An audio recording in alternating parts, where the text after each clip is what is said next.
Totoo bang nababago ang buhay kapag sumunod na kay Jesus? Ang sagot po natin ay totoo po.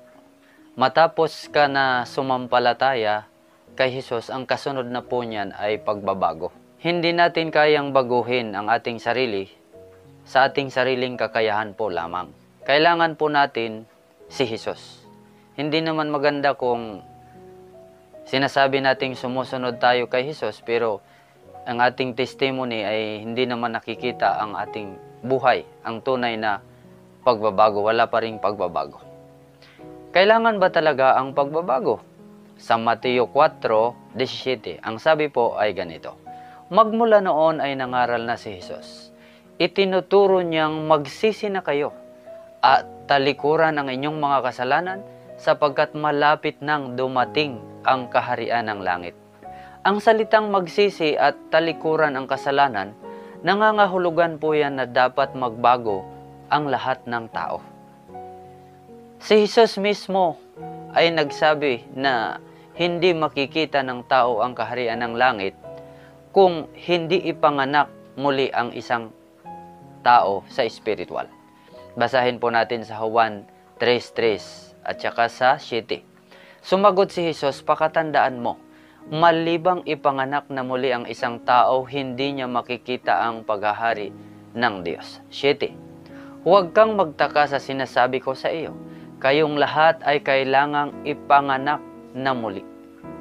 Ang ipanganak muli sa Espiritu ay isang uri ng pagbabago. Bagong tao, bagong ikaw, bagong nilalang. Kailan mangyayari sa ating buhay ang pagbabago? Mangyayari po ito kung tayo ay lalapit o makipag-isa sa ating Panginoong Hesukristo. Meaning, kung totoo kang sumuko kay Jesus, ang kasunod na po nito ay pagbabago sa buhay. Sa 2 Korinto 5:17, ganito po ang mababasa.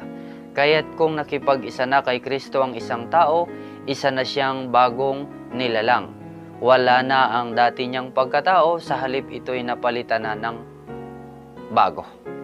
Paano tayo mababago? Sino ang babago sa atin? Verse 18, take note, ang Diyos ang gumawa ng lahat ng ito. So, ang Diyos po ang gumawa nito ng pagbabago. Parang sirang relo lang yan.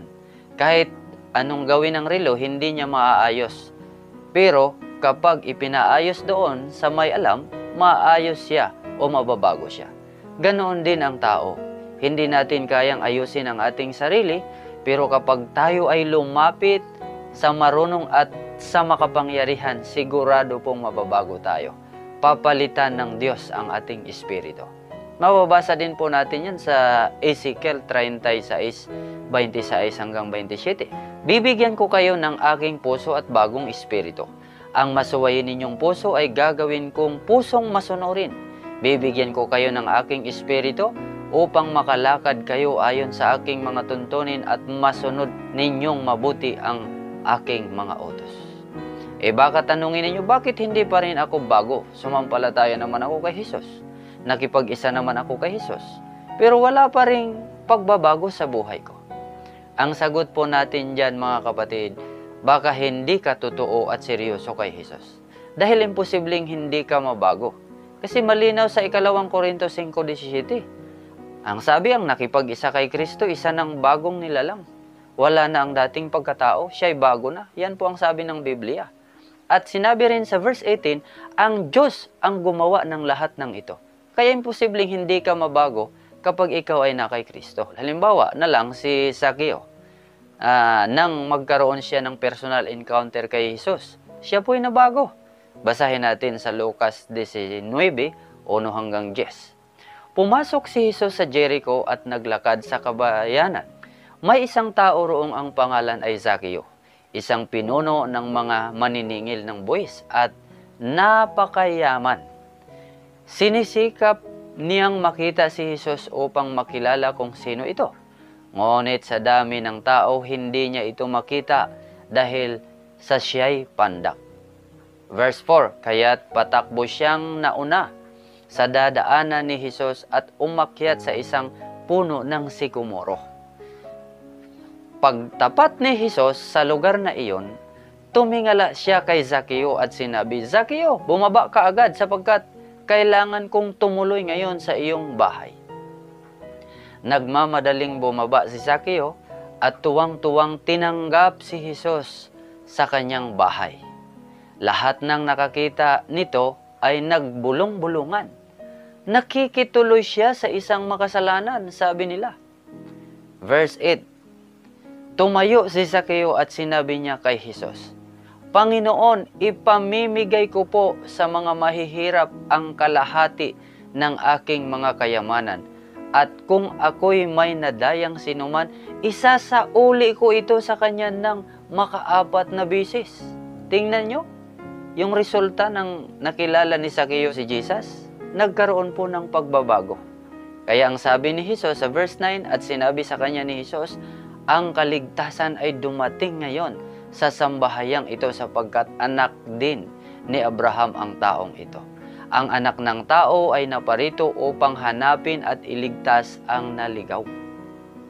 Kaya mga kaibigan, totoo po na nababago ang buhay ng isang tao kung nakahanda siyang lumapit, maglingkod at makipag-isa kay Jesus. Kaya yung tanong ko sa iyo ngayon, nais mo rin ba ang tunay na pagbabago? Nahihirapan ka bang magbago? At kaya mo bang magbago? Kung nais mong makalaya sa buhay na hindi mo gusto at buhay na hahantong sa kapahamakan, ang gagawin mo lamang ay ang lumapit kay Jesus, sumampalataya sa Kanya ng buong puso, tanggapin mo si Jesus bilang iyong Panginoon at tagapagligtas, pagsisihan mo ang iyong mga kasalanan, at magpasyang sundin ang Kanyang kalooban.